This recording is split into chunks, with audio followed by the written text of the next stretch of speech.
Hello, hello, beloveds, and happy Wednesday. Welcome to your spiritual soul food preview. Every Wednesday, I come here to share with you some spiritual soul food, and I give you just a glimpse of what we're going to dive into on the upcoming Saturday. So today is the preview. So let me tell you, so today we're going in. Over the last couple of weeks, we've really talked about how we listen to spirit, how we connect to our spirit. But today, I really want to dive into something that is the hardest thing for all of us, and is one of the biggest reasons why people have such a hard time with really understanding and incorporating spiritual practice into their lives. And you want to know what this number one reason that keeps all of us from being the, glorious, great, energetic, vibrant beings that we are meant to be? It's the big F, forgiveness. And so I want to share with you a little bit today about what we're going to dive into deeper on Saturday. But here's just a little bit, because, forgiveness is one of those F words that scares the shiznit out of people. Why?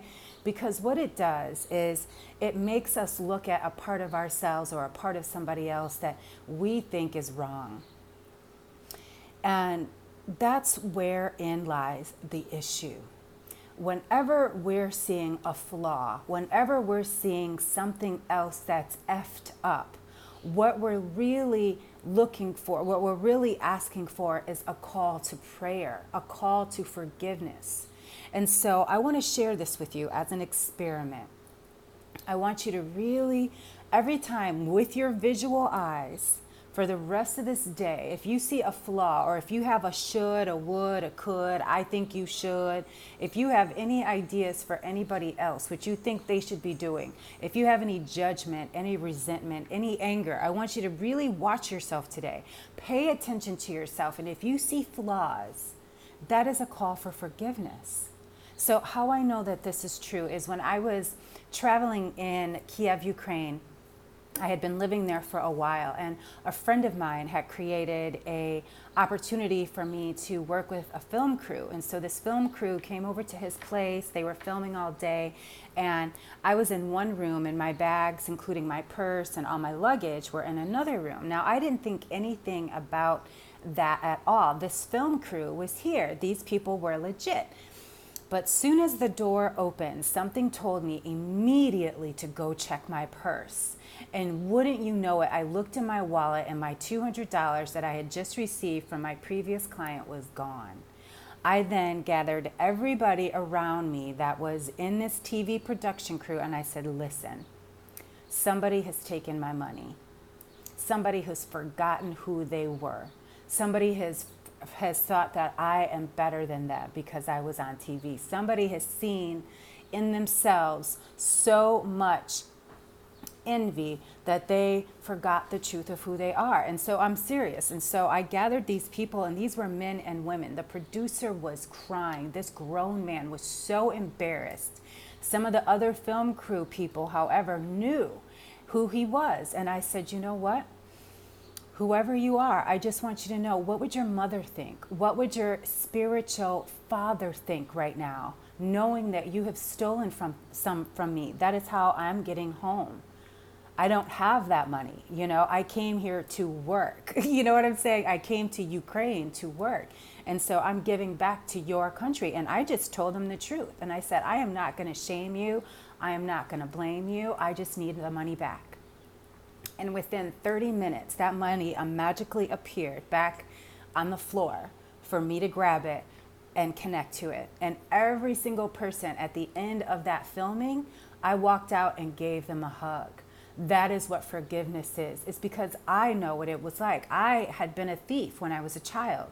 I used to steal all the time because we didn't have enough, because I didn't think we were enough. I didn't think I was enough.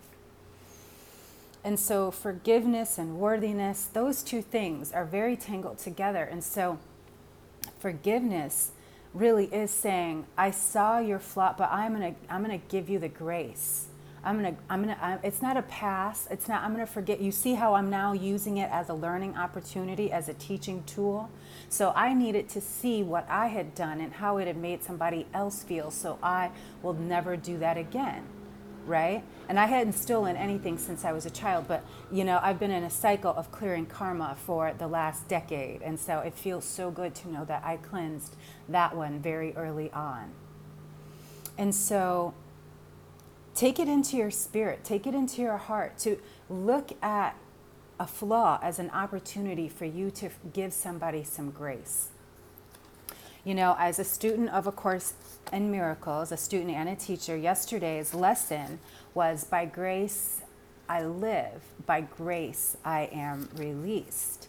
Because grace is an aspect of love, which is all about the truth. And so if we allow ourselves to connect for that truth, by grace alone, the hate and fear are gone. For grace presents the state so opposite of that those whose minds are lighted by the gift of grace cannot believe the world of fear is real. And so if we allow ourselves to really recognize that if we know that if back at our childhood or whenever in our life that we've done something wrong and then we see it happen to us, recognize that that is a lesson. So throughout your day, I want you to practice turning the flaw into forgiveness, no matter what it is. No matter what it is, and watch yourself. Examine those thoughts. Is it a negative thought? Where does it take you? Where did it come from? Ask these questions within yourself and ask these negative thoughts the source of where they come from. And then you will understand the source of your fears. And so if you want to dive in deeper into this conversation, please sign up in the link below for Spiritual Soul Food and join me every Saturday for some spiritual soul food at 12 Central Standard. And we're going to dive even deeper into some deeper practices that you can start to shift and lift your energy and start to grow, flow, and glow out there in the world. And so I wanted to mention before I wrap up, today I am taking over at Dope Girl Zine. That's Dope Girls Zine. This is a feminist cannabis collective energy here, and I just love sharing light on these beautiful millennials as well as women of color, and really being a cannabis advocate of sacred herbs, sacred healing, sacred all of that. And so I invite you again, pour in some love. Join me on Saturday. It's only offered by Love Offering. Get the Zoom link when you sign up.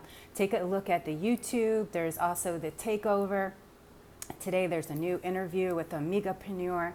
So many amazing things happening, beloveds. I send you so much love and light. Miana and I have so much good coming your way. And join me again tomorrow on Brown Girls Who Bruja at 11:45-ish. And you can join me here every Wednesday during the summer at 12 for a spiritual soul food preview where you can tune in and turn on. And until next time, beloveds, peace and blessings.